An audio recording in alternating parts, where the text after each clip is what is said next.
মণিমোহন সমদ্দারকে আমি সন্দেহ করতে আরম্ভ করি আজ দুপুর থেকে, কিন্তু তিনি কোনো একটা বেচাল না চাললে তাকে বাগে আনা যাচ্ছিল না, কারণ তার বিরুদ্ধে প্রমাণের অভাব।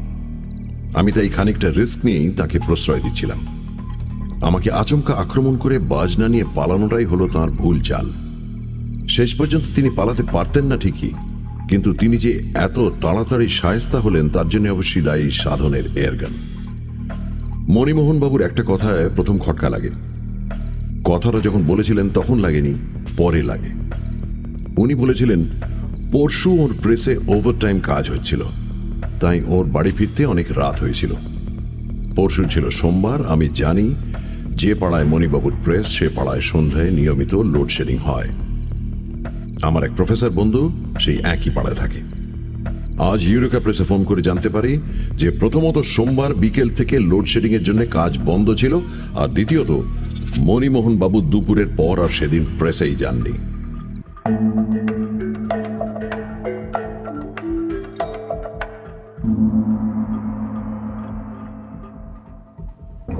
ফেলুদা বলল, এই যে গাছপালা মাঠ বন দেখে দেখে চোখ জুড়িয়ে যাচ্ছে, এর বৈজ্ঞানিক কারণটা কি জানিস?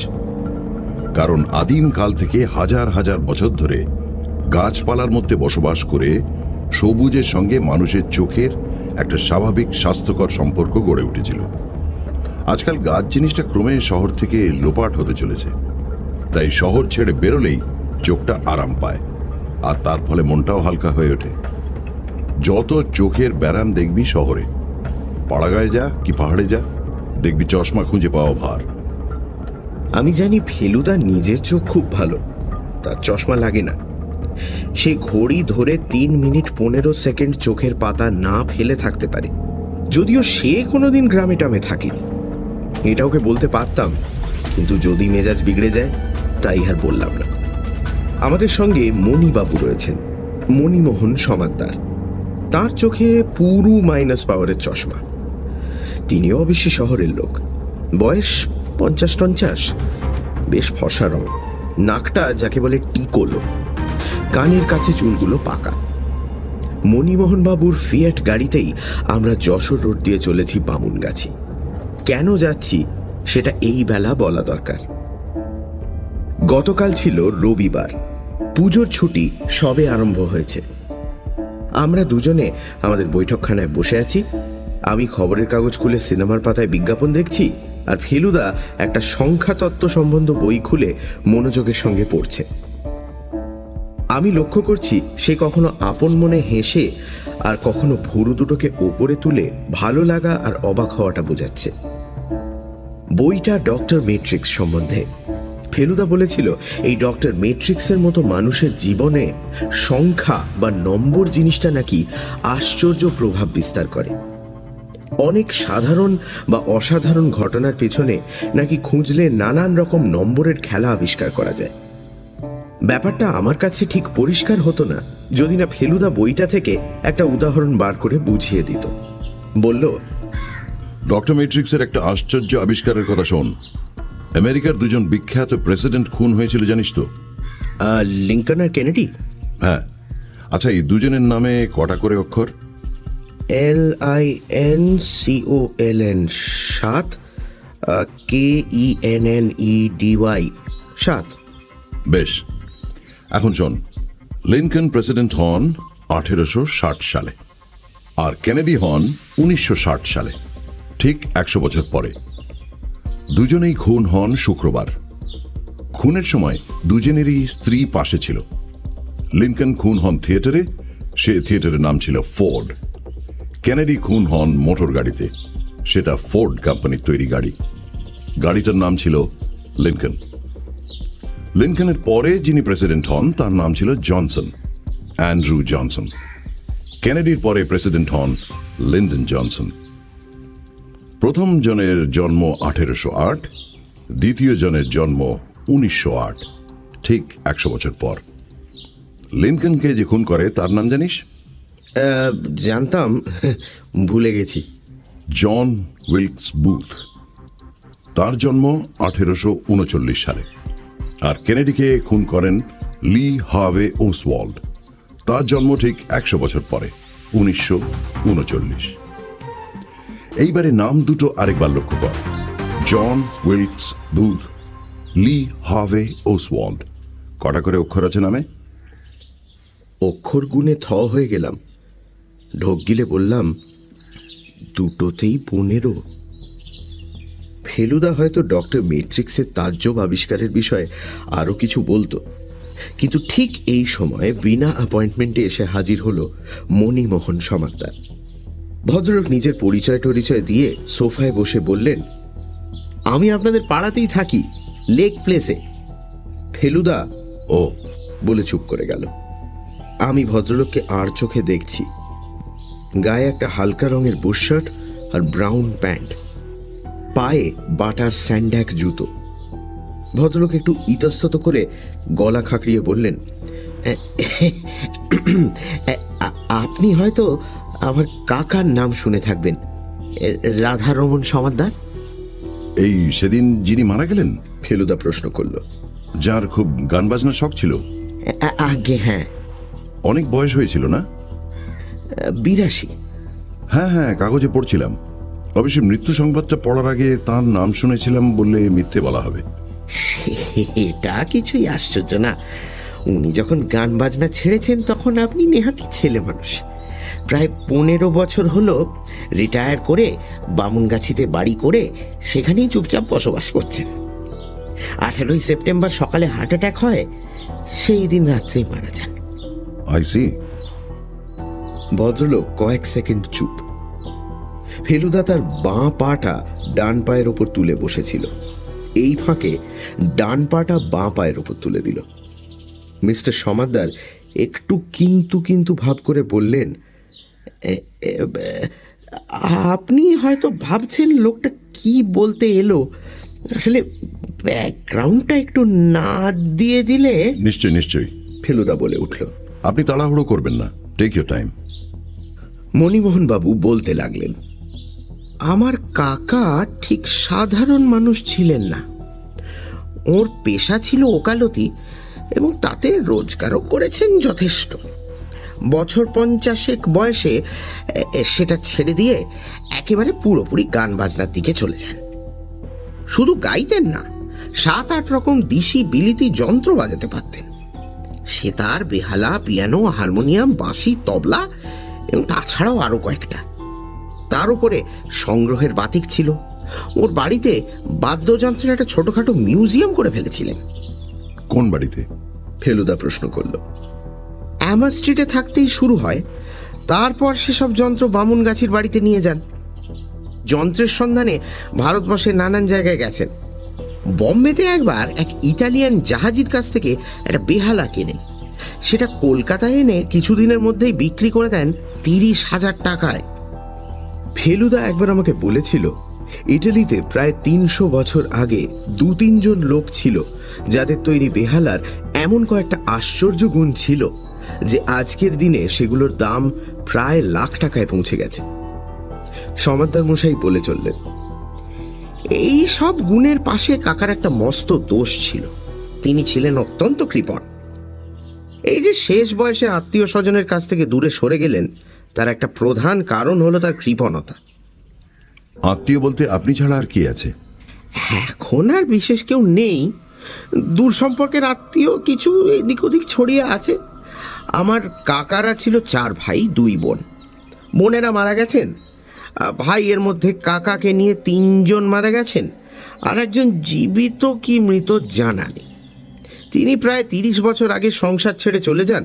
রাধারমণ নিজে বিপত্নিক ছিলেন।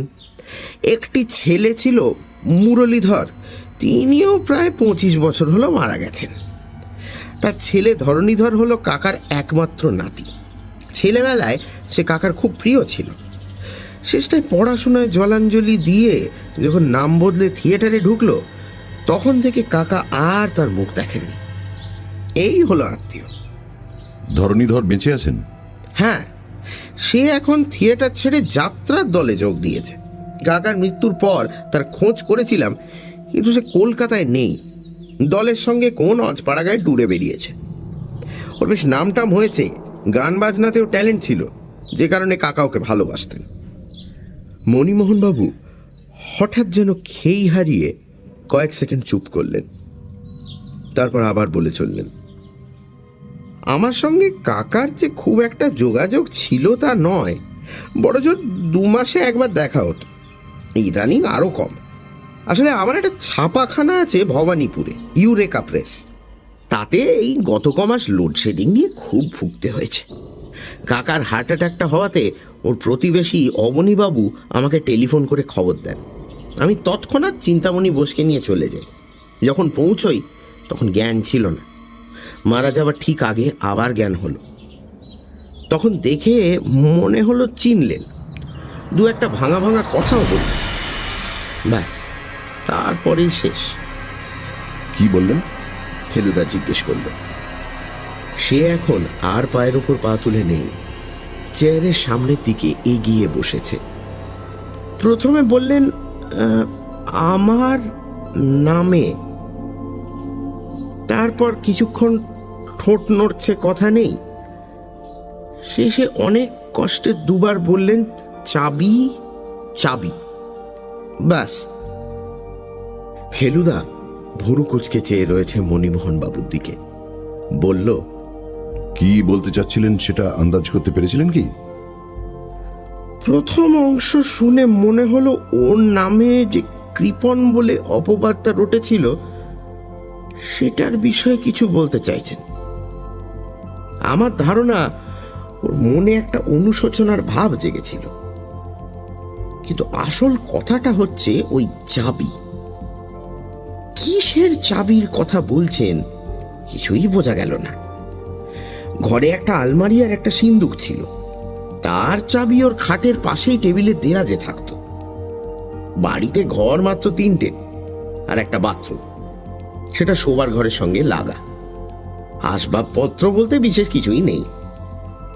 অন্তত চাবি লাগে এমন জিনিস তো নেই বললেই চলে। দরজায় যে তালা ব্যবহার করতেন সেটা একরকম জার্মান তালা, তাতে চাবির দরকার হয় না, নম্বরের কম্বিনেশনে খুলতে হয়। সিন্দুক আর আলমারিতে কি ছিল? আলমারি তাকে কিছু জামা কাপড় ছিল আর দেরাজে কিছু কাগজপত্র, দরকারি কিছুই নেই। আর সিন্দুক ছিল একেবারে খাঁ খাঁ খালি। টাকা পয়সা? নাথিং, নট এ পাইস। টেবিলের দেরাজে কিছু খুচরো পয়সা ছিল আর বালিশের নিচে একটা বটুয়াতে কিছু 2 টাকা 5 টাকার নোট, ব্যাস। বটুয়া থেকে নাকি সংসারের জন্য টাকা বার করে দিতেন, অন্তত চাকর অনুকূল তাই বলে। কিন্তু সেও তো বলছেন সামান্য টাকা, সেটা ফুরিয়ে গেলে অন্য কোথাও থেকে বার করতে হতো নিশ্চয়ই। নিশ্চয়ই। আপনি কি বলতে চান উনি ব্যাংকে টাকা রাখতেন না? মণিমোহনবাবু হেসে বললেন, তাই যদি রাখবেন তাহলে আর সাধারণ মানুষের সঙ্গে তফাৎটা হবে কোথায়? এককালে রাখতেন, তবে বছর 25 আগে একটা ব্যাংক ফেল পড়ায় উনি বেশ ক্ষতিগ্রস্ত হয়েছিলেন। তারপর থেকে আর ব্যাংকের সঙ্গে কোনো সংস্রব রাখেননি। অথচ মণিবাবু গলার স্বর নামিয়ে নিলেন, আমি জানি ওর বিস্তর টাকা ছিল, এবং সেটা যে বাড়ি তৈরি করার পরেও ছিল সেটা তার দুষ্প্রাপ্য বাজনার কালেকশন দেখলেই বুঝতে পারবেন। তাছাড়া উনি নিজের পেছনে বেশ ভালোই খরচ করতেন, ভালো খেতেন, বাড়িতে ভালো বাগান ছিল, একটা সেকেন্ড হ্যান্ড অস্টিন গাড়িও কিনেছিলেন, মাঝে মাঝে বেরোতেন, শহরে আসতেন। কাজেই ফেলুদা পকেট থেকে 4 মিনার বের করেছে।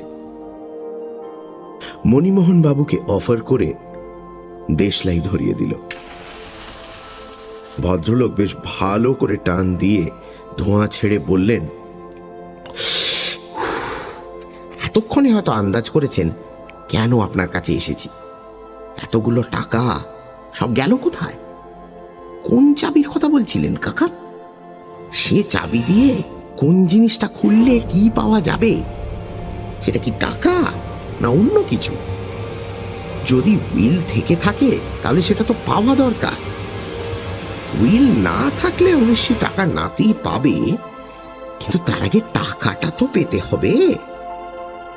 আপনার বুদ্ধির অনেক তারিফ শুনেছি, আপনি যদি এ ব্যাপারে আমাকে একটু হেল্প করতে পারেন। মণিমোহন বাবুর সঙ্গে কথা বলে ঠিক হলো যে পরদিনই সকালে আমরা বামুনগাছি যাব। ওর গাড়ি আছে, উনি নিজেই সকাল 7টায় এসে আমাদের তুলে নিয়ে যাবেন। আমি বুঝেছি যে ফেলুদার কাছে এটা একটা নতুন ধরনের রহস্য। রহস্য না বলে হেয়ালিও বলা যেতে পারে, অন্তত গোড়াতে তাই মনে হয়েছিল। শেষে দেখলাম হেয়ালির চেয়েও অনেক বেশি গোলমেলে প্যাঁচালো একটা কিছু।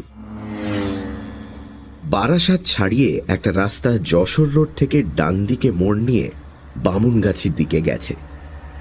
সেই মোড়ের মাথায় একটা খাবারের দোকান থেকে মণিমোহনবাবু আমাদের চা আর জিলিপি কিনে খাওয়ালেন। তাতে 15 মিনিট গেল, তা না হলে আমরা 8টার মধ্যেই বামুনগাছি পৌঁছে যেতাম। গোলাপি রঙের পাঁচিল আর ইউক্যালিপটাস গাছে ঘেরা 7 বিঘে জমির ওপর রাধারমণ সমাদ্দারের একতলা বাড়ি। যে লোকটা এসে গেট খুলে দিল সে বোধহয় মালি, কারণ তার হাতে একটা ঝুড়ি ছিল। গাড়ি গেট দিয়ে ঢুকে বাগানের পাশ দিয়ে কাঁকড় বেছানো রাস্তার উপর দিয়ে একেবারে বাড়ির দরজার সামনে এসে দাঁড়ালো। ডান দিকে খানিকটা দূরে একটা গ্যারেজের ভিতরে একটা পুরনো কালো গাড়ি রয়েছে। সেটাই বুঝলাম রাধারমণ সমাদ্দারের অস্টেন। গাড়ি থেকে নামতেই একটা ঠাঁই শব্দ শুনে বাগানের দিকে ফিরে দেখি নীল হাফ প্যান্ট পরা 8-10 বছরের একটা ছেলে হাতে একটা এয়ার গান নিয়ে আমাদের দিকে দেখছে। মণিমোহন বাবু তাকে বললেন, তোমার বাবা বাড়িতে আছেন? তাকে গিয়ে বলো তো যে মণিবাবু কলকাতা থেকে এসেছেন, একবার ডাকছেন। ছেলেটি বন্দুকে ছররা ভরতে ভরতে চলে গেল। ফেলুদা বলল, প্রতিবেশীর ছেলে বুঝি? আগে হ্যাঁ, ওর বাবা অবনী সেনের একটা ফুলের দোকান আছে নিউ মার্কেটে, এখানে পাশেই ওর বাড়ি। তার সঙ্গে ওর নার্সারি। মাঝে মাঝে স্ত্রী আর ছেলেকে নিয়ে এসে থাকেন। ইতিমধ্যে একজন বুড়ো চাকর আমাদের দিকে এগিয়ে এসেছে। মণিবাবু তাকে দেখিয়ে বললেন, এই বাড়িটার যতদিন না একটা ব্যবস্থা হচ্ছে ততদিন অনুকূল এখানেই থাকছে। প্রায় 30 বছরের পুরনো চাকর। অনুকূল, এদের জন্য একটু শরবতের ব্যবস্থা করো তো। চাকর মাথা হেঁট করে হ্যাঁ বলে চলে গেল। আমরা 3 জন বাড়ির ভেতর ঢুকলাম। দরজা দিয়ে ঢুকেই একটা খোলা জায়গা। সেটাকে ঘর বলা মুশকিল, কারণ মাঝখানে একটা গোল টেবিল আর দেওয়ালে একটা ক্যালেন্ডার ছাড়া আর কিছুই নেই। বাতি টাতিও নেই, কারণ এদিকটায় ইলেকট্রিসিটিই নেই। আমাদের সামনেই একটা দরজা রয়েছে। মণিবাবু সেটার দিকে এগিয়ে গিয়ে বললেন, দেখুন, এই হলো জার্মান তালা। 2য় বিশ্বযুদ্ধের আগে কলকাতা শহরেই কিনতে পাওয়া যেত। এর নাম হলো 8291। গোল তালা, তাতে চাবির গর্ত নেই, তার বদলে আছে 4টে খাঁজ। প্রত্যেকটা খাঁজের পাশে 1 থেকে 9 পর্যন্ত নম্বর লেখা আছে, আর প্রত্যেকটার মধ্যে দিয়ে ছোট্ট হুকের মতো জিনিস বেরিয়ে আছে।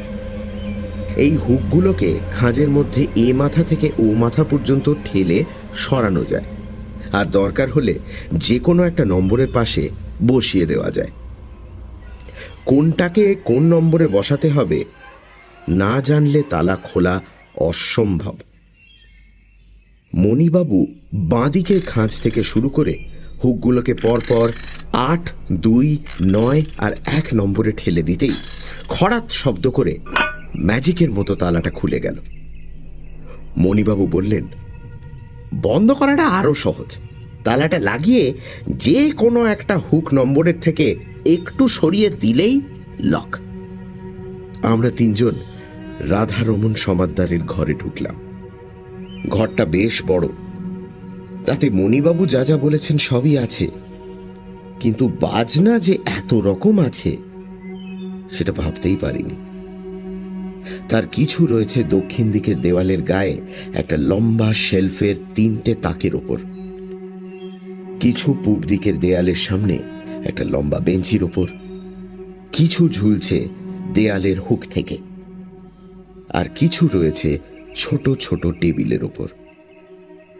এছাড়া ঘরে যা আছে তা হলো খাট, খাটের পাশে একটা ছোট টেবিল, উত্তর দিকে দেয়ালের সামনে একটা আলমারি, আর এক কোণে একটা ছোট সিন্দুক। খাটের তলায় একটা ছোট ট্রাঙ্কও চোখে পড়ল। ফেলুদা প্রথমে ঘরের মাঝখানে দাঁড়িয়ে একবার চারিদিকটা দেখে নিল, তারপর আলমারি আর সিন্দুক খুলে তার ভিতরে বেশ ভালো করে হাত আর চোখ বুলিয়ে নিল। তারপর দেরাজ সমেত টেবিলটাকে পরীক্ষা করল। খাটের তোশকের নিচে দেখল, খাটের নিচে দেখল, ট্রাঙ্কের ভেতর দেখল, তাতে একজোড়া পুরনো জুতো আর একটা ছেঁড়া ন্যাকড়া ছাড়া আর কিছুই নেই। তারপর প্রত্যেকটা বাজনা আলাদা করে হাতে তুলে ওজন পরীক্ষা করে নেড়ে চেড়ে এদিক ওদিক ঘুরিয়ে তার ফাঁপা বা ফোলা অংশে চাবির গর্ত আছে কিনা দেখে আবার ঠিক যেমন ভাবে রাখা ছিল তেমনি ভাবে রেখে দিল। তারপর ঘরের মেঝে আর দেয়ালের প্রত্যেকটা জায়গা আঙুলের গাঁট দিয়ে ঠুকে ঠুকে দেখল। সমস্ত ব্যাপারটা করতে তার লাগলো 15 মিনিট। তারপর আরো 7 মিনিট লাগলো অন্য দুটো ঘর আর বাথরুম দেখতে। সবশেষে আবার রাধারমণ বাবুর ঘরে ফিরে এসে বলল, মণিমোহন বাবু, আপনাদের মালিটিকে একবার ডাকুন তো। মালি এলে ফেলুদা তাকে দিয়ে ঘরের জানলায় রাখা দুটো ফুলের টব থেকে মাটি বের করিয়ে তাতে কিছু নেই দেখে আবার মাটি ভরিয়ে ফুল সমেত টব জানলায় রাখালো। এর মধ্যে অনুকূল বসবার ঘর থেকে 4টে চেয়ার এনে তার সামনে একটা গোল টেবিল পেতে তার উপর লেবুর শরবত রেখে গেছে। শরবতে চুমুক দিয়ে মণিবাবু বললেন, কিছু বুঝলেন? ফেলুদা মাথা নেড়ে বলল, এতগুলো বাজনা একসঙ্গে না থাকলে এ ঘরে যে কোনো অবস্থাপন্ন লোক বাস করত সেটা বিশ্বাসই করা কঠিন হতো। সেই তো বলছি, মণিবাবু বললেন, সাধে কি আপনাকে ডেকেছি? আমি তো একেবারে বোকা বনে গেছি মশাই। আমি বাজনাগুলোর দিকে দেখছিলাম। তার মধ্যে সেতার, শরৎ, তানপুরা, এসরাজ, তবলা, বাঁশি এগুলো আমি চিনি, অন্যগুলো আমি কখনো চোখেই দেখিনি। ফেলুদাও দেখেছে কিনা সন্দেহ। সে মণিবাবুকে প্রশ্ন করল, সবকটা বাজনার নাম জানেন? ওই যে দেয়াল থেকে তারের যন্ত্রটা ঝুলছে, ওটার কি নাম? মণিবাবু হেসে বললেন, আমি মশাই একেবারে বেসুরো, আমাকে ও সব জিজ্ঞেস করলে কিন্তু ফাঁপড়ে পড়ব। একটা পায়ের শব্দ পেয়ে ঘুরে দেখি সেই বন্দুকওয়ালা ছেলেটির সঙ্গে বছর 40-এর একজন ফর্সা ভদ্রলোক আমাদের ঘরে এসে ঢুকলেন। মণিবাবু আলাপ করিয়ে দিতে জানলাম ইনিই হলেন ফুলের দোকানের মালিক অবনী সেন। ছেলেটির নাম হল সাধন। অবনীবাবু প্রদোষ মিত্রের নাম শুনেছেন জেনে ফেলুদা একটা ছোট্ট একপেশে হাসির সঙ্গে একটা গলা খাকরানি দিল। অবনীবাবু খালি চেয়ারটায় বসে মণিবাবুর দিকে ফিরে বললেন, ভালো কথা। আপনার কাকা কি কাউকে তার কোনো বাজনা বিক্রি করার কথা বলেছিলেন? কই না তো। মণিবাবু অবাক। কাল একটি ভদ্রলোক এসেছিলেন, এখানে কাউকে না পেয়ে আমার বাড়িতে যান। আমি তাকে আজ আবার আসতে বলে দিয়েছি। আমি আন্দাজ করেছিলাম আপনি হয়তো আসতে পারেন। ভদ্রলোকের নাম সুরজিৎ দাশগুপ্ত, আপনার কাকার মতোই বাজনা সংগ্রহের বাতিক। রাধারমণবাবুর লেখা একটা চিঠি দেখালেন, মৃত্যুর কিছুদিন আগেই লেখা। সেই চিঠি পেয়ে ভদ্রলোক নাকি আগেই একবার দেখা করে গেছেন। আপনাদের চাকরও তাকে দেখেছে বলে বলল। আমিও দেখেছি। কথাটা বলল সাধন। সে একটা টেবিলের ওপর রাখা ছোট্ট হারমোনিয়ামের মতো একটা বাজনার সামনে দাঁড়িয়ে তার পর্দার উপর আস্তে আস্তে আঙুল টিপে টুংটাং সুর বার করছে। অবনীবাবু ছেলের কথা শুনে হেসে বললেন, সাধন প্রায় সারাটা দিনই এই বাড়ির আশেপাশেই ঘোরাফেরা করে। দাদুর সঙ্গে তার খুব ভাব ছিল। দাদুকে কেমন লাগতো তোমার? ফেলুদা জিজ্ঞেস করল। মাঝে মাঝে খারাপ। সাধন আমাদের দিকে পেছন ফিরেই উত্তরটা দিল। খারাপ কেন? ফেলুদা আবার প্রশ্ন করল। খালি খালি সারেগামা গাইতে বলতেন। আর তুমি গাইতে না? না, কিন্তু আমি গাইতে পারি। যত রাজ্যের হিন্দি ফিল্মের গান। হেসে বললেন অবনীবাবু। দাদু জানতেন তুমি গান গাইতে পারো? হ্যাঁ। তার মানে তোমার গান শুনেছিলেন তিনি? না। তাহলে কি করে জানলেন? দাদু বলতেন যার নামে সুর থাকে তার গলায়ও সুর থাকে। কথাটা ঠিক পরিষ্কার হলো না, তাই আমরাও ওর মুখ চাওয়াচাবি করলাম। ফেলুদা বলল, তার মানে জানি না। তোমার দাদুর গান তুমি শুনেছ? না, বাজনা শুনেছি। এই কথাটায় মণিমোহনবাবু বেশ যেন হকচকিয়ে গিয়ে বললেন, সে কি সাধনবাবু, তুমি ঠিক বলছো? আমি তো জানি উনি বাজনা বাজানো ছেড়ে দিয়েছিলেন। তোমার সামনে বাজিয়েছেন কখনো? সামনে না, আমি বাইরে ছিলাম, বাগানে বন্দুক দিয়ে নারকোল মারছিলাম। উনি তখন বাজালেন। অন্য কোনো লোক বাজায়নি তো? মণিবাবু জিজ্ঞেস করলেন। আর কেউ ছিল না। ফেলুদা বলল, অনেকক্ষণ ধরে বাজনা শুনলে? না, বেশিক্ষণ না। ফেলুদা এবার মণিমোহনবাবুকে বলল, একবার আপনার অনুকূলকে ডাকুন তো। অনুকূল এসে হাত দুটোকে জড়ো করে দরজার মুখে দাঁড়ালো। ফেলুদা বলল, তোমার মনিবকে সম্প্রতি কখনো বাজনা বাজাতে শুনেছ? অনুকূল ভীষণ কাঁচুমাচু ভাব করে বলল, এই যে বাবু তো ঘরের ভেতরেই থাকতেন সর্বক্ষণ, তা সে কখন কি করতেন না করতেন। তোমার সামনে বাজনা বাজাননি কখনো? গে না, বাজনার আওয়াজ শুনেছ? তা যেন কয়েকবার, তবে কানে তো ভালো শুনি না। মারা যাবার আগে একজন অপরিচিত লোক ওর সঙ্গে দেখা করতে এসেছিলেন কি, যিনি কাল সকালেও এসেছিলেন? তা এসেছিলেন বটে, এই ঘরে বসেই কথা বললেন। প্রথম কবে এসেছিলেন মনে আছে? হ্যাঁ, যেদিন তিনি চলে গেলেন সেই দিন সকালে, যেদিন কাকা মারা গেলেন। মণিবাবু চোখ বড় বড় করে জিজ্ঞেস করলেন। হ্যাঁ। অনুকূলের চোখে জল এসে গেছে।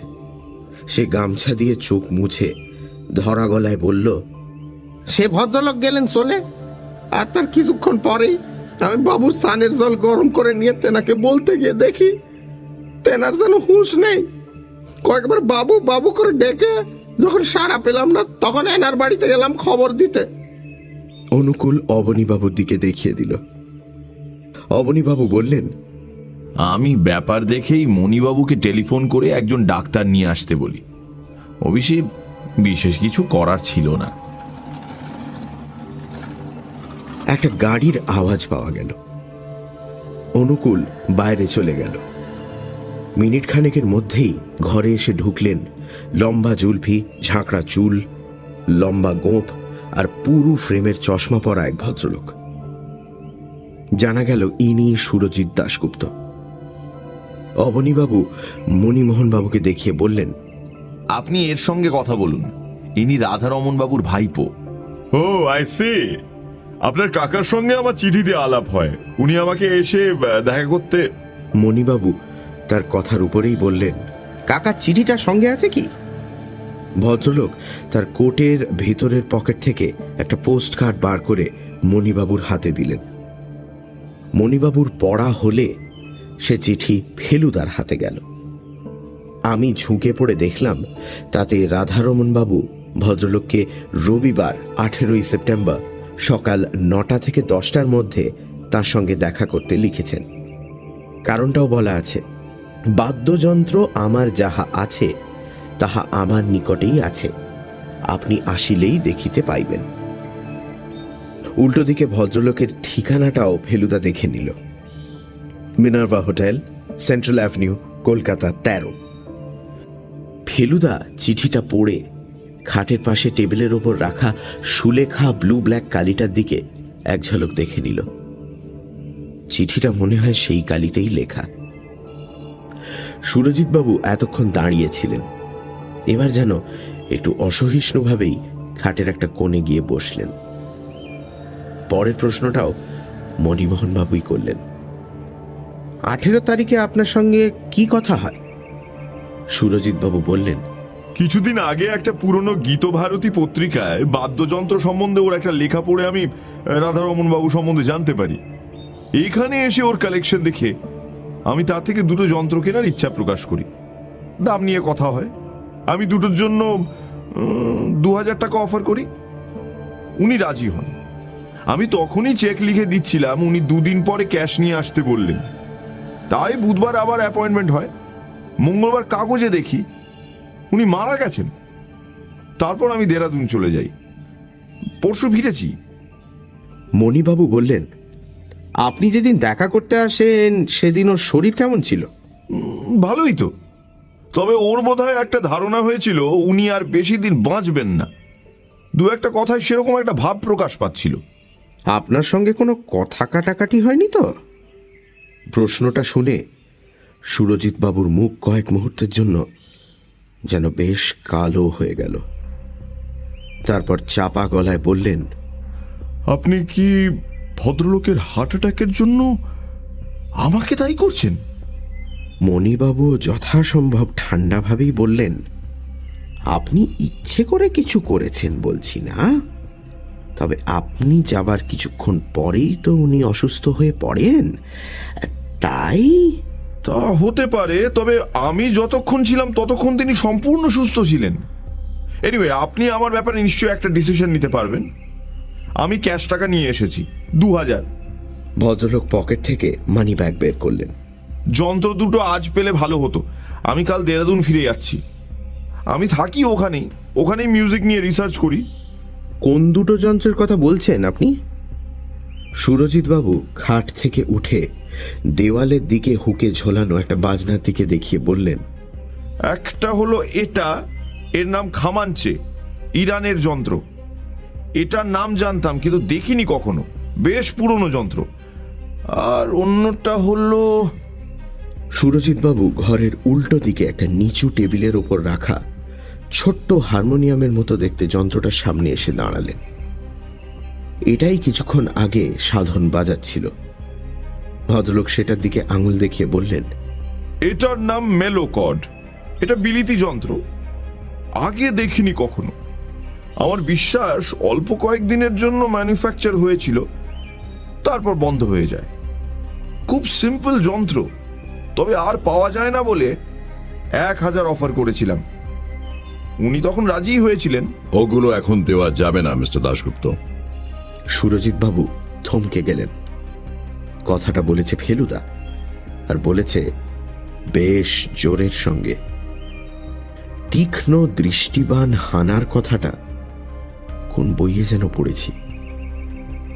সুরজিৎ বাবু মণিবাবুর দিক থেকে বাঁই করে ঘুরে ফেলুদার দিকে সেই রকম একটা তীক্ষ্ণ দৃষ্টিবান হেনে শুকনো ভারী গলায় বললেন, আপনি কে? উত্তর দিলেন মণিবাবু। উনি আমার বন্ধু, তবে উনি ঠিকই বলেছেন, ওগুলো এখন দেওয়া যাবে না। তার প্রধান কারণটা আপনার বোঝা উচিত। কাকা যে ওগুলো আপনাকে বিক্রি করতে রাজি ছিলেন তার কোনো প্রমাণ নেই। সুরজিৎ দাশগুপ্ত কয়েক মুহূর্ত পাথরের মতো দাঁড়িয়ে রইলেন। তারপর হঠাৎ কিছু না বলে গটগট করে ঘর থেকে বেরিয়ে গেলেন। ফেলুদাও দেখি চেয়ার ছেড়ে উঠে পড়েছে। সুরজিৎ বাবুর ঘটনাটা যেন কিছুই না, এইরকম একটা ভাব করে সে দেওয়ালের দিকে এগিয়ে গিয়ে প্রথমে খামাঞ্চে যন্ত্রটাকে মন দিয়ে দেখল। রাস্তায় যে খেলার বেহালা বিক্রি হয় অনেকটা সেই রকম দেখতে, যদিও তার চেয়ে অনেক বড়, আর গোল অংশটায় খুব সুন্দর কাজ করা। এবার খামাঞ্চে ছেড়ে ফেলুদা গেল মেলোকর্ড যন্ত্রটার কাছে। সাদা কালো পর্দায় চাপ দিতেই আবার সেই পিয়ানো আর সেতার মেশানো টুং টাং শব্দ। এই বাজনার আওয়াজই শুনেছিলে কি? ফেলুদা সাধনকে জিজ্ঞেস করল। হতে পারে। সাধনের মতো এত অল্প বয়সে এত গম্ভীর ছেলে আমি খুব কম দেখেছি। এবার ফেলুদা আলমারির দেরাজ থেকে এক তাড়া পুরনো কাগজ বার করে মণিবাবুকে বলল, এগুলো আমি একটু বাড়িতে নিয়ে যেতে পারি কি? মণিবাবু বললেন, নিশ্চয়ই, আরো যদি কিছু। না, আর কিছু দরকার নেই। আমরা যখন ঘর থেকে বেরোচ্ছি তখন সাধন জানলা দিয়ে বাইরে আকাশের দিকে তাকিয়ে একটা অদ্ভুত সুর গুনগুন করছে। সেটা কিন্তু কোনো ফিল্মের গানের সুর নয়। ফেলুদা মণিমোহন বাবুর কাছ থেকে 2 দিন সময় চেয়ে নিয়েছিল। চাইতেই হবে, কারণ রাধারমণ বাবুর বাড়ি তন্ন তন্ন করে খুঁজেও কোনো চাবি বা চাবি দিয়ে খোলা যায় এমন কোনো বাক্স বা ওই ধরনের কিছু পাওয়া যায়নি। তাই ফেলুদা বলল, 1 নম্বর, ওকে চুপচাপ বসে চিন্তা করতে হবে। 2 নম্বর, রাধারমণ বাবুর কাগজপত্র ঘেঁটে লোকটা সম্বন্ধে আরো কিছু জানা যায় কিনা দেখতে হবে। আর 3 নম্বর, গান বাজনা সম্বন্ধে আর একটু ওয়াকিবহাল হতে হবে। বামুনগাছি থেকে ফেরার পথে মণিমোহন বাবু বললেন, কিরকম বুঝছেন মিস্টার মিত্তির? ফেলুদা তার গম্ভীর ও অন্যমনস্ক ভাবটাকে ঝেড়ে ফেলে দিয়ে বলল, আপনাকে কতগুলো সন তারিখের ব্যাপারে একটু হেল্প করতে হবে। বলুন। আপনার খুড়তুতো দাদা অর্থাৎ রাধারমণ বাবুর ছেলে মুরলীধর কবে মারা গেছেন? 45-এ, 28 বছর আগে। তখন তার ছেলের বয়স কত ছিল? ধরনীর বয়স তখন ছিল 7 কিংবা 8। ওরা কলকাতাতেই থাকতো? না, দাদা ভাগলপুরে ডাক্তারি করতেন। উনি মারা যাবার পর বৌদি ছেলেদের নিয়ে কলকাতায় এসে শ্বশুর বাড়িতে ওঠেন। তখন বাবা ছিলেন হ্যামার স্ট্রিটেই বৌদি মারা যান। ধরনী তখন সিটি কলেজে পড়ছে। মা মারা যাওয়ার পর থেকেই তার মতিগতি বদলে যায়। সে পড়াশোনা ছেড়ে থিয়েটারে ঢোকে। আর তার বছরখানেক পরে কাকাও চলে গেলেন বামুনগাছি। ওর বাড়িটা তৈরি হয়েছিল 59-এ। গেটের গায়ে ডেট লেখা রয়েছে। রাধারমণ বাবুর কাগজপত্রের মধ্যে ছিল কিছু পুরনো চিঠি, কিছু ক্যাশ মেমো, 2টো ওষুধের প্রেসক্রিপশন, স্পিগলার নামে এক জার্মান কোম্পানির পুরনো ক্যাটালগ, তাতে নানান রকম বাজনার ছবি ও দাম, খাতার কাগজে লেখা কয়েকটা বাংলা গানের স্বরলিপি, খবরের কাগজ থেকে নানান সময়ের কাটা 5টা নাটকের সমালোচনা। সেগুলোতে সঞ্জয় লাহিড়ী বলে একজন অভিনেতার প্রশংসা নীল পেন্সিলে আন্ডারলাইন করা।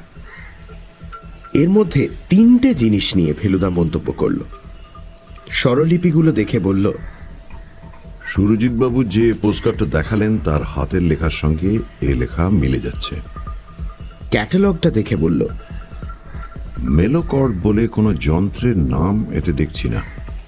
আর থিয়েটারের সমালোচনাগুলো দেখে বলল, যদ্দূর মনে হচ্ছে এই সঞ্জয় লাহিড়ী আর ধরণীধর সমাদ্দার একই লোক। আর তাই যদি হয় তাহলে বলতে হবে নাতির মুখ না দেখলেও তার সম্বন্ধে খোঁজ খবরটা রাখতেন রাধারমণ বাবু। কাগজগুলো সযত্নে একটা প্লাস্টিকের ব্যাগে রেখে ফেলুদা থিয়েটারের পত্রিকা মঞ্চলোকে টেলিফোন করে সঞ্জয় লাহিড়ী কোন যাত্রার দলে আছে জিজ্ঞেস করল। জানা গেল দলের নাম মডার্ন অপেরা। সেখানে সঞ্জয় লাহিড়ী হিরোর পাঠ করে। তারপর মডার্ন অপেরার অফিসে ফোন করে জানা গেল যাত্রার দল 3 সপ্তাহ হলো জলপাইগুড়ি ট্যুরে বেরিয়ে গেছে, ফিরতে আরো দিন 7। এই খবরটা অবশ্যই মণিবাবু আগেই দিয়েছিলেন। দুপুরে খাওয়া দাওয়ার পরে আমরা বেরোলাম। একদিনে একসঙ্গে এত রকম জায়গা অনেকদিন যাইনি। প্রথমে জাদুঘর। কেন যাচ্ছি আগে থেকে জানি না, কারণ ফেলুদার এখন মৌনী পর্ব। তার উপরে মাঝে মাঝে আঙুল মটকাচ্ছে, বোঝাচ্ছে সে ভীষণ মন দিয়ে ভাবছে, তাই ডিস্টার্ব করা চলবে না। জাদুঘরে যে এরকম একটা বাজনা সংগ্রহ আছে সেটা জানতাম না। অবশ্যই সবই দিশি বাজনা, একেবারে মহাভারতের যুগ থেকে আজকের যুগ পর্যন্ত। শুধু বীণাই যে এত রকম হতে পারে তা আমার ধারণাই ছিল না। এরপরে বিলিতি বাজনার দোকান। ফ্রি স্কুল স্ট্রিটে সালডানহা কোম্পানি বলল মেলোকর্ডের নাম কখনো শোনেনি। সেখান থেকে গেলাম লালবাজারে।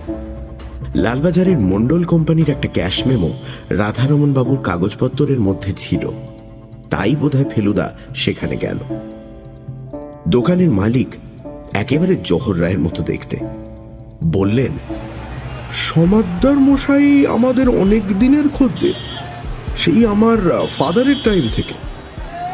মেলোকর্ড বলে কোনো যন্ত্রের নাম শুনেছেন? ফেলুদা জিজ্ঞেস করল। মেলোকর্ড? কই না তো। ক্ল্যারিয়নেট টাইপের কিছু ফু দেওয়া যন্ত্র, মানে উইন্ড ইনস্ট্রুমেন্ট? ফেলুদা বলল, না, বলতে পারেন হারমোনিয়াম টাইপের। সাইজে অনেক ছোট, আওয়াজটা পিয়ানো আর সেতারের মাঝামাঝি। ছোট সাইজের বাজনা, তাতে কটা অক্টেভ পাচ্ছেন আপনি? আমি জানি যে সা রে গা মা পা ধা নি সা, এই 8টা সুর মিলে একটা অক্টেভ হয়। মণ্ডলের দোকানেই একটা হারমোনিয়াম দেখেছি, 3টে অক্টেভের বেশি পর্দা রয়েছে। মেলোকর্ডে মাত্র একটা অক্টেভ রয়েছে শুনে মণ্ডল মাথা নেড়ে বলল, না মশাই, এ শুনে মনে হচ্ছে খেলনা টেলনা ধরনের কিছু হবে। আপনি বরঞ্চ নিউ মার্কেটে দেখুন। এরপরে ফেলুদা কলেজ স্ট্রিটের দাশগুপ্তর দোকান থেকে 19 টাকা দিয়ে 3টে সঙ্গীতের বই কিনল। তারপর সেখান থেকে বিধান সরণিতে মঞ্চলোকের অফিসে গিয়ে অনেক খুঁজে সঞ্জয় লাহিড়ির একটা দুমড়ানো ছবি চেয়ে নিল। দাম দিতে হবে কিনা জিজ্ঞেস করাতে সম্পাদক প্রতুল হাজরা জিভ কেটে বলল, দামের কথা কি বলছেন? আপনি ফেলু মিত্তির না? রাস্তার মোড়ের একটা দোকান থেকে ঠান্ডা লস্যি খেয়ে ট্যাক্সি ধরে বাড়ি ফিরতে হয়ে গেল 7:30। এসে দেখি পাড়া ঘুরঘুরটি, লোডশেডিং চলছে। ফেলুদা তার মধ্যেই মোমবাতি জ্বালিয়ে গানের বইগুলো উল্টো পাল্টে দেখতে লাগলো। 9টায় আলো আসার পর বলল, তোপসে, তুই শ্রীনাথকে নিয়ে চট করে একবার পটুদের বাড়ি চলে যেত, গিয়ে বল ফেলুদা একদিনের জন্য হারমোনিয়ামটা চেয়েছে।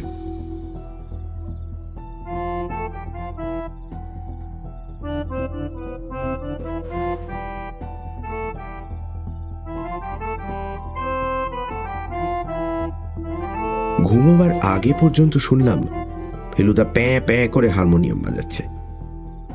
রাত্রে স্বপ্ন দেখলাম একটা প্রকাণ্ড ঘরে একটা প্রকাণ্ড লোহার দরজা, আর তাতে একটা প্রকাণ্ড ফুটো। ফুটোটা এত বড় যে তার মধ্যে দিয়ে অনায়াসে উল্টো দিকে চলে যাওয়া যায়।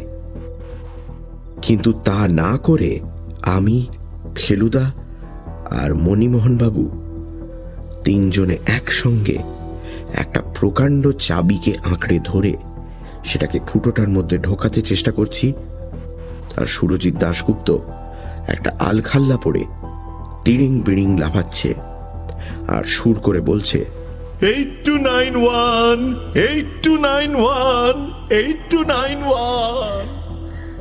পরদিন মঙ্গলবার। মণিমোহনবাবু বলেছিলেন বুধবার আবার খবর নেবেন, কিন্তু সকাল 7টায় তার টেলিফোন এসে হাজির।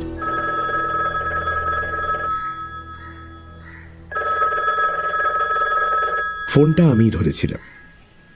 ফেলুদাকে ডেকে দিচ্ছি বলাতে বললেন, দরকার নেই, তুমি ওকে বলো আমি এক্ষুনি আসছি, জরুরি কথা আছে।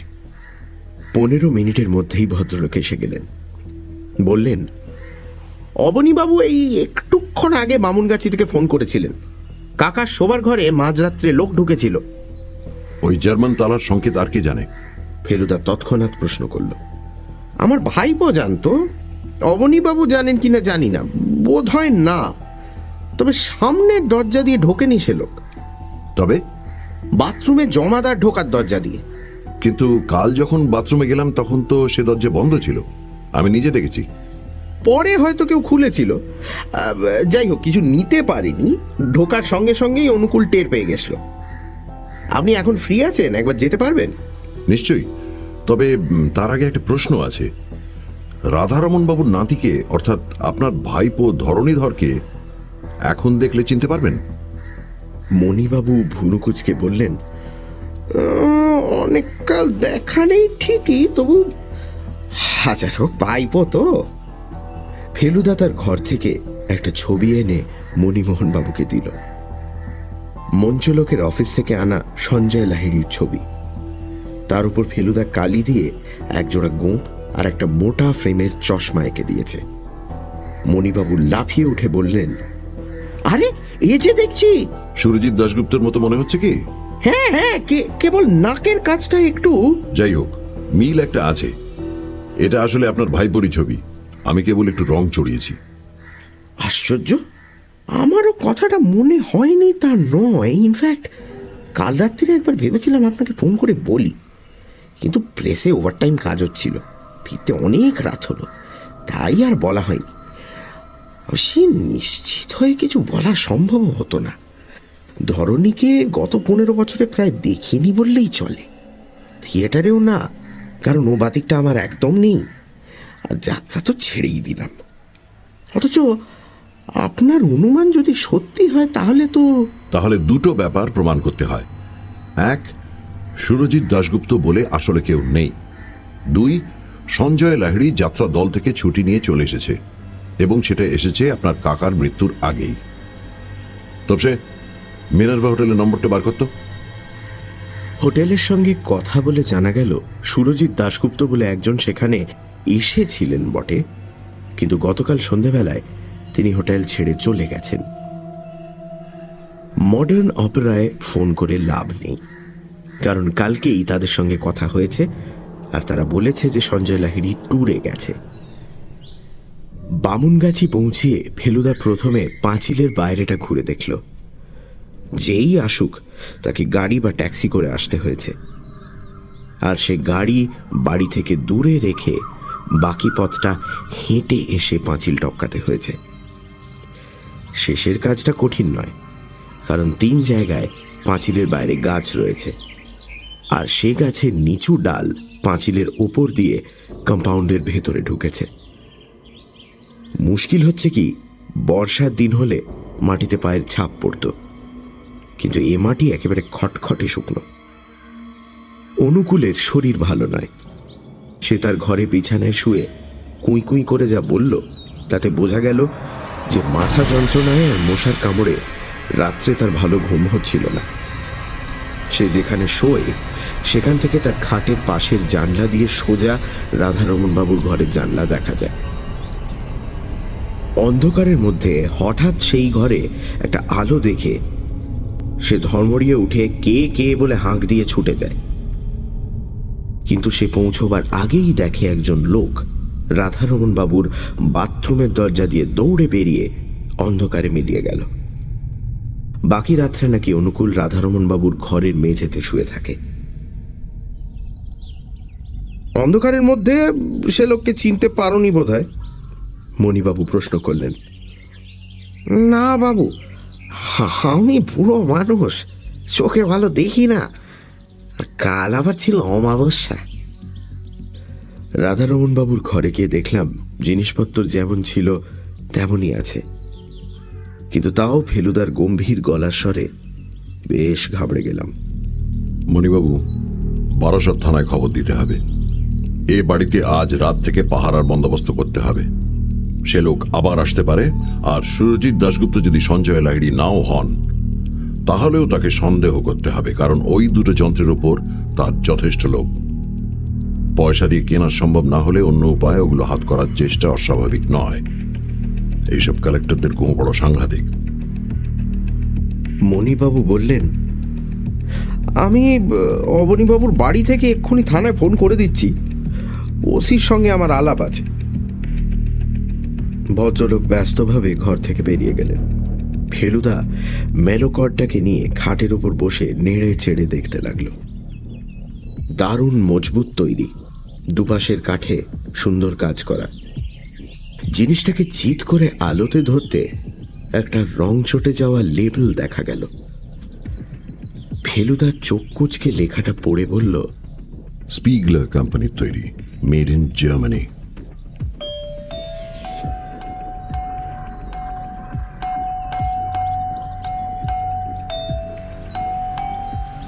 ফেলুদা হারমোনিয়াম বাজাতে জানে না ঠিকই, কিন্তু কাঁচা হাতে একটা করে পর্দা টিপে যখন জনগণমনের খানিকটা মেলোকর্ডে বাজালো, তখন যন্ত্রটার গুণে সেটা শুনতে বেশ ভালোই লাগছিল।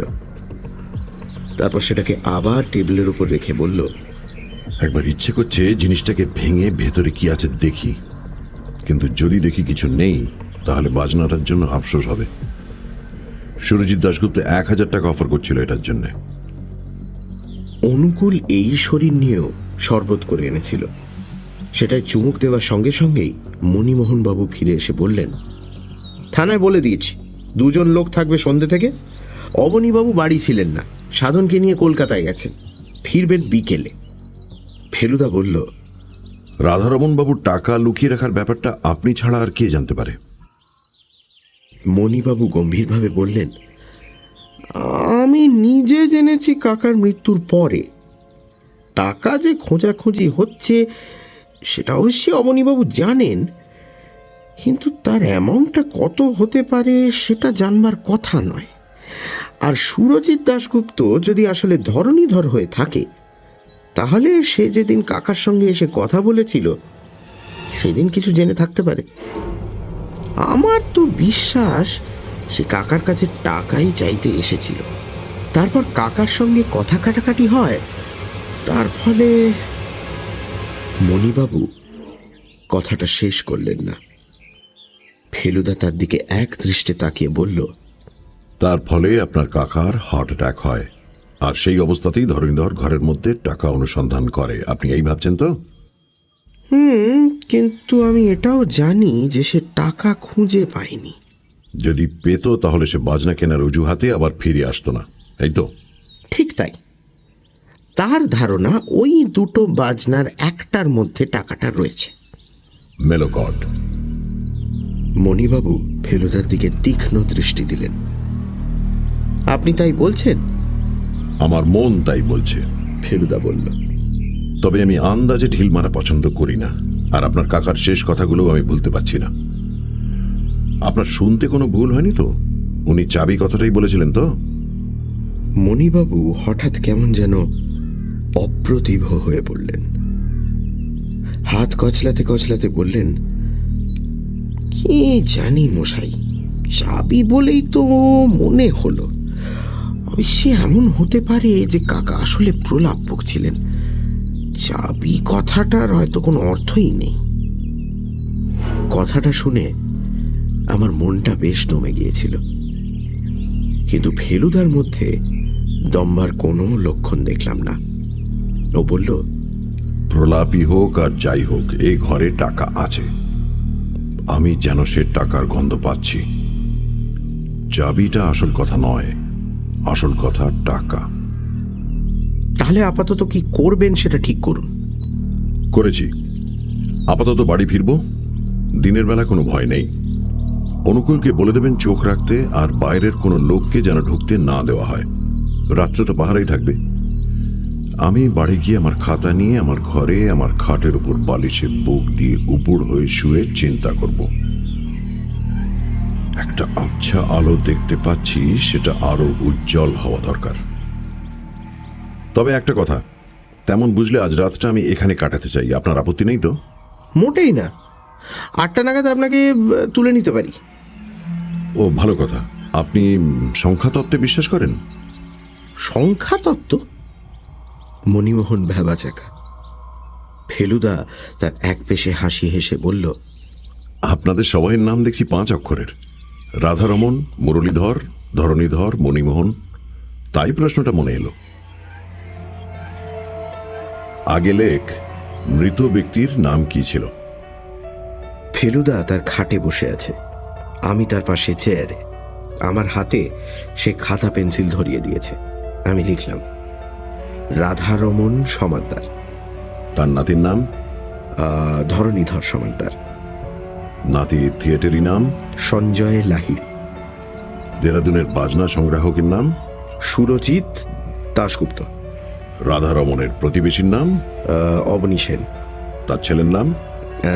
সাধন সেন। রাধারমনের শেষ কথা কি ছিল? আমার নামে চাবি চাবি। গানে একটা সা থেকে তার পরের সা পর্যন্ত কটা সুর থাকে? এর মধ্যে ফেলুদা তার কেনা সঙ্গীত প্রবেশিকার প্রথম চ্যাপ্টারটা আমাকে দিয়ে পড়িয়ে নিয়েছে। গান নিয়ে সে কেন এত মেতে উঠেছে জানি না। যাই হোক, আমি লিখলাম 12টা। কি কি? 7টা শুদ্ধ, 4টে কোমল, 1টা কড়ি। শুদ্ধ সুর কি কি? কিভাবে লেখে? স র গ ম প ধ ন। কোন কোনটা কোমল হয়? র গ ধ ন। কিভাবে লেখে? রি ইয় গয় দ মূর্ধন্য। আর কড়ি? ম। কিভাবে লেখে? হয় ময়। এবার দে কাগজটা। দিলাম। এবার বাইরে বৈঠকখানায় গিয়ে বস, দরজাটা ভেজিয়ে দে, আমি কাজ করব। গেলাম বৈঠকখানায়, দরজা ভেজালাম, সোফায় বসলাম। চাঁদের পাহাড় বইটা 3 বার পড়েছি, আবার পড়তে শুরু করলাম। প্রায় 1 ঘন্টা পরে ফেলুদার ঘরের এক্সটেনশন টেলিফোনে ডায়াল করার আওয়াজ পেলাম। কৌতূহল সামলাতে না পেরে দরজার কাছে গিয়ে কান লাগালাম। ফেলুদার গলা পেলাম। ডাক্তার বোস আছেন? চিন্তামণি বোস? ফেলুদা সেই হার্ট স্পেশালিস্টকে ফোন করেছে, যাকে মণিবাবু নিয়ে গিয়েছিলেন তার কাকাকে দেখাতে। ফোনটা কাকে করেছে সেটাই জানতে চাইছিলাম, বাকি কথা শোনার দরকার নেই। আমি আবার জায়গায় এসে বসলাম। 10 মিনিট পরে আবার কটর কটর শব্দ, ডায়ালিং এর শব্দ। উঠে দরজায় গেলাম, কান লাগালাম। Eureka press? কে কথা বলছেন? মণিমোহন বাবুর প্রেস। ব্যাস এইটুকুই যথেষ্ট। আমি আবার চাঁদের পাহাড় নিয়ে বসলাম। 4টের সময় যখন শ্রীনাথ চা আনলো, তখনও ফেলুদা ঘর থেকে বেরোলো না। শেষে যখন দেয়াল ঘড়িতে দেখি 4:35, আর আমি ভাবছি আমার ওই কটা লেখা নিয়ে ফেলুদা অত কি ভাবছে, ঠিক সেই সময় ও দরজা খুলে হাতে একটা আধপোড়া চারমিনার নিয়ে বেরিয়ে এসে চাপা গলায় বলল, মাথা ভো ভো করছে রে তোপসে। একটা 82 বছরের বুড়োর মরার মুখে বলার সামান্য 3টে কথার মানে নিয়ে এত কেন ভাবতে হলো সেটা ভেবে মাথা ভো ভো করছে। এর জন্য অবশ্যই দায়ী আমাদের বাংলা ভাষা। আমি অবশ্যই ফেলুদার কথাবার্তা কিছুই বুঝতে না পেরে ওর দিকে চেয়ে কাঠ হয়ে বসে রইলাম। দেখতে পাচ্ছি ওর মুখের চেহারা বদলে গেছে, আর বুঝতে পারছি যে আবছা আলোটার কথা ও বলছিল সেটা ওর কাছে আর আবছা নেই। সাধানি সানি সবকটা শুদ্ধ সুর। শুনে কিছু মনে পড়ছে? কোন মানে বুঝতে পারছিস? আমার মাথা আরো গুলিয়ে গেল। ফেলুদা বলল, তোর বুঝতে পারার কথা নয়। পারলে তোতে আর ফেলুমিত্তিরে কোনো তফাৎ থাকতো না। ভাগ্যিস তফাৎটা আছে। আমি ফেলুদার স্যাটেলাইটের বেশি আর কিছু হতে চাই না। ফেলুদা এই প্রথম সিগারেটটা ছাইদানে না ফেলে ক্যারামের স্ট্রাইকার মারার মতো করে জানলা দিয়ে বাইরে রাস্তায় ফেলে দিয়ে বৈঠকখানার টেলিফোনে গিয়ে একটা নাম্বার ডায়াল করল।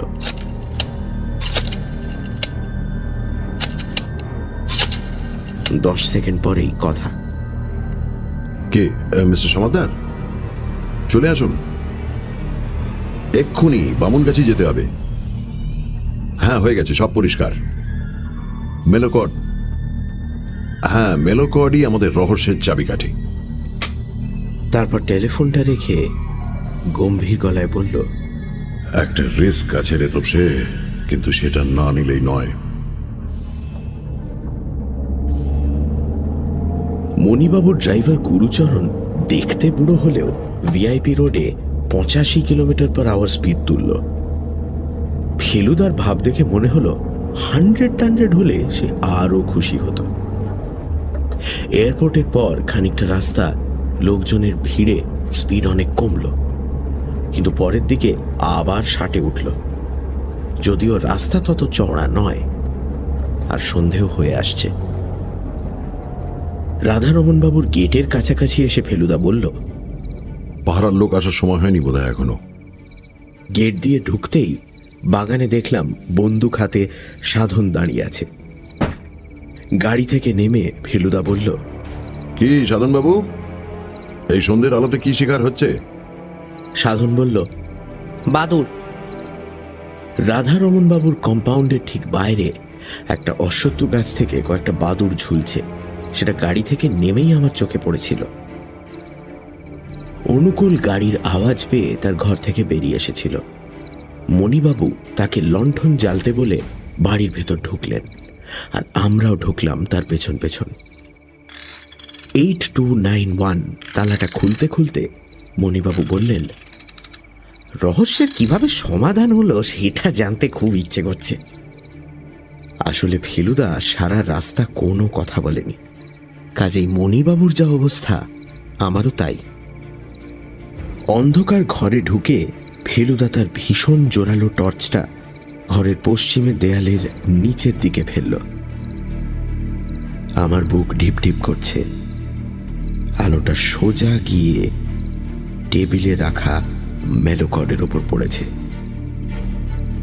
ঝকঝকে সাদা পর্দাগুলো দেখে মনে হচ্ছে বাজনাটা দাঁত বের করে হাসছে। ফেলুদা টর্চটাকে সেইভাবেই ধরে রেখে বলল, চাবি। ইংরেজিতে কি, বাংলায় চাবি। ওই যে সাদা কালো পর্দাগুলো দেখছিস, ওর আরেকটা নাম হলো চাবি। আর সেই চাবির কথাই।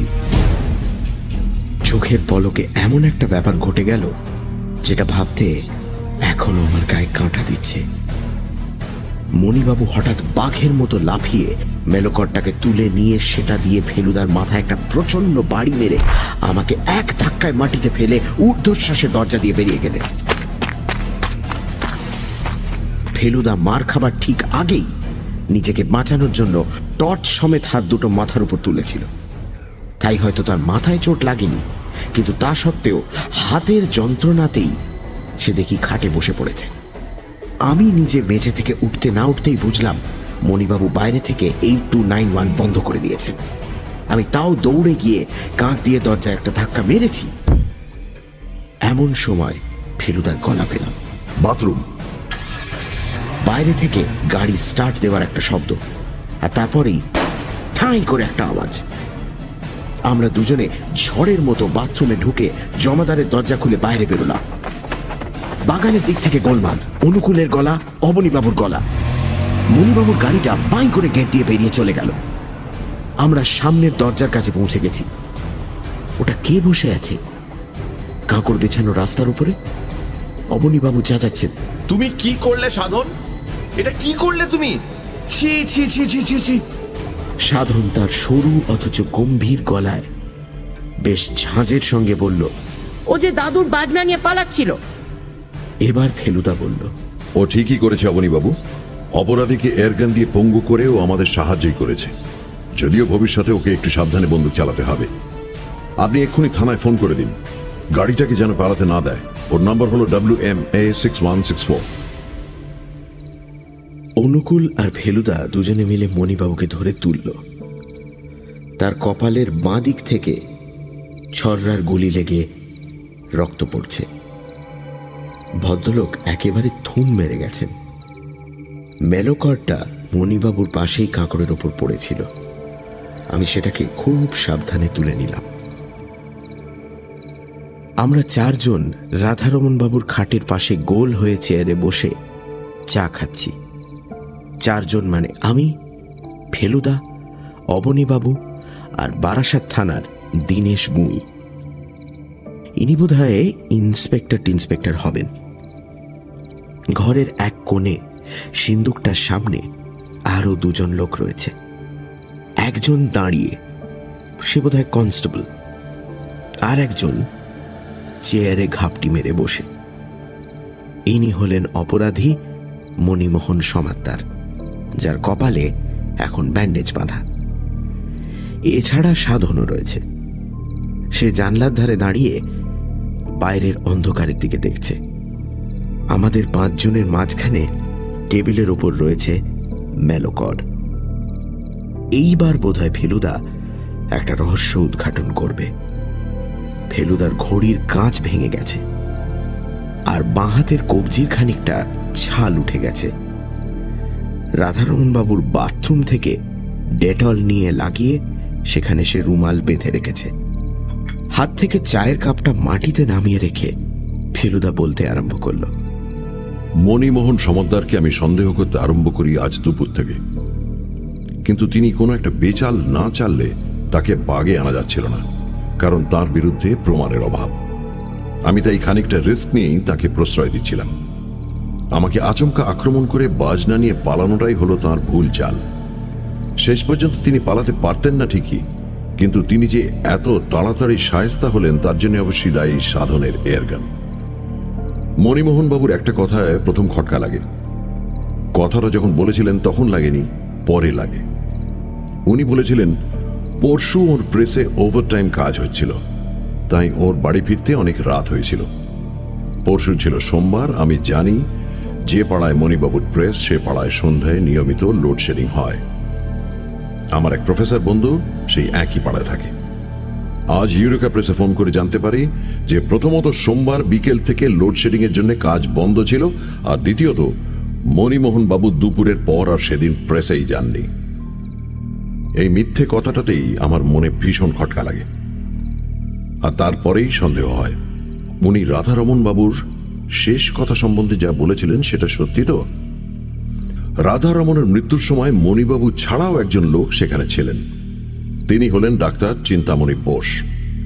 তাকে ফোন করে জানতে পারি যে মণিবাবু পুরোপুরি সত্যি কথা বলেননি। রাধারমণের একটা কথা তিনি গোপন করেছিলেন। রাধারমণ আসলে বলেছিলেন, ধরণী আমার নামে চাবি চাবি। ধরণী হল রাধারমণ বাবুর নাতি। মৃত্যুর আগের মুহূর্তে তার নাতিকেই কিছু বলার কথা মনে এসেছিল, ভাইপোকে নয়। ভাইপোকে হয়তো সেই অবস্থায় তিনি চিনতেই পারেননি।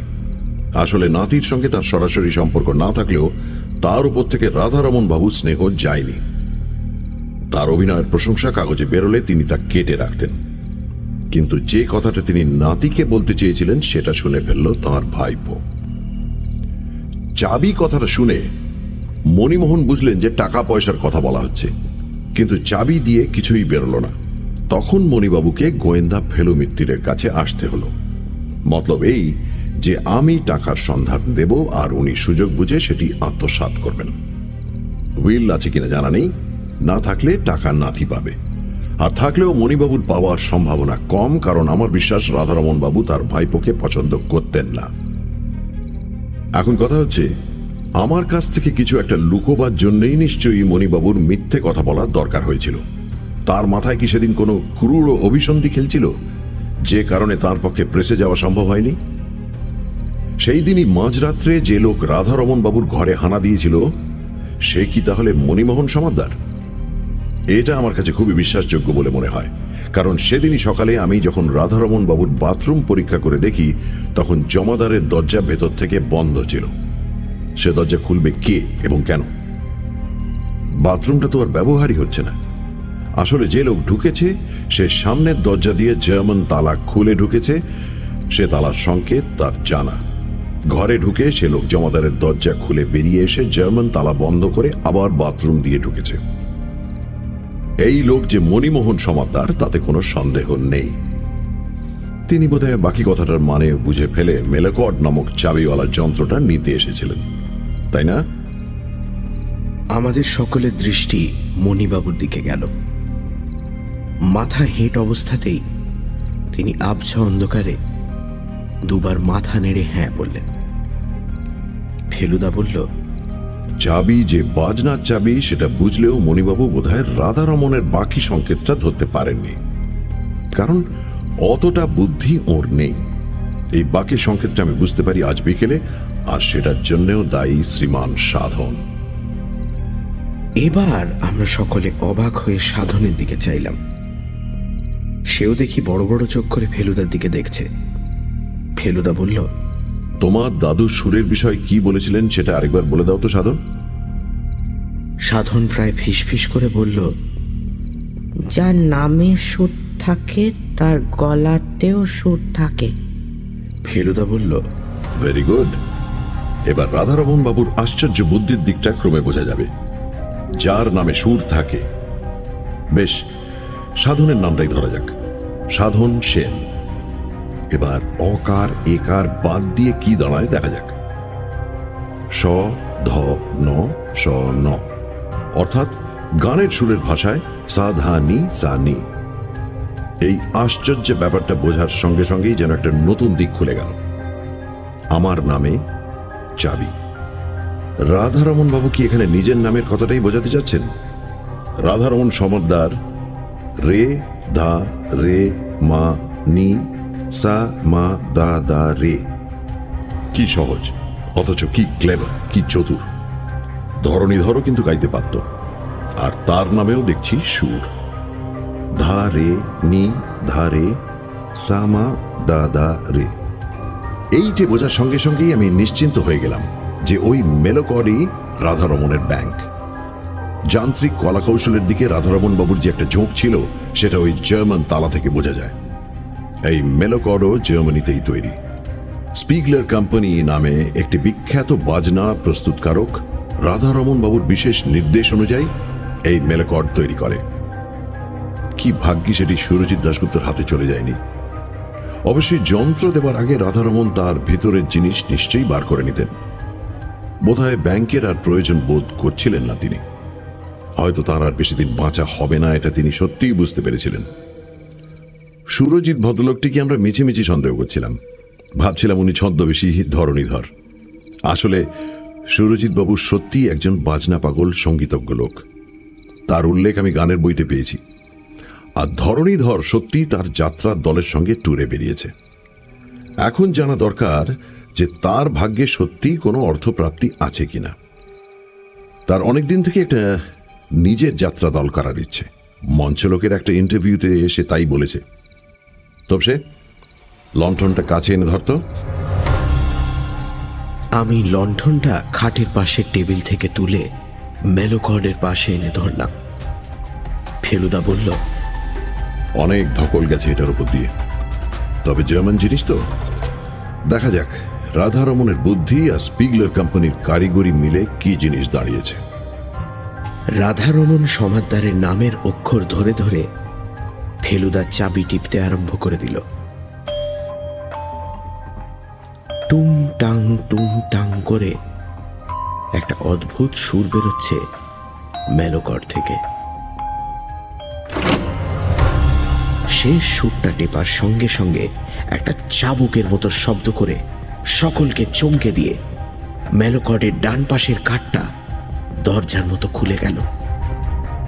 আমরা ঝুঁকে পড়ে দেখলাম সেই দরজাটার পেছনে রয়েছে লাল মখমলের লাইনিং দেওয়া একটা খুপড়ি, আর সেই খুপড়িতে ঠাসা রয়েছে তাড়া তাড়া 100 টাকার নোট। নোটগুলো টেনে বার করে ফেলুদা বলল, কমপক্ষে 50,000। আসুন অবনীবাবু, গোনা যাক। ফেলুদার চোখ লণ্ঠনের আলোয় জ্বলজ্বল করছে। আমি জানি সেটা লোভ নয়, সেটা তার শান দেওয়া বুদ্ধির খানিকটা অংশ খাটিয়ে একটা মন ধাঁধানো জটিল রহস্য সমাধান করার আনন্দ।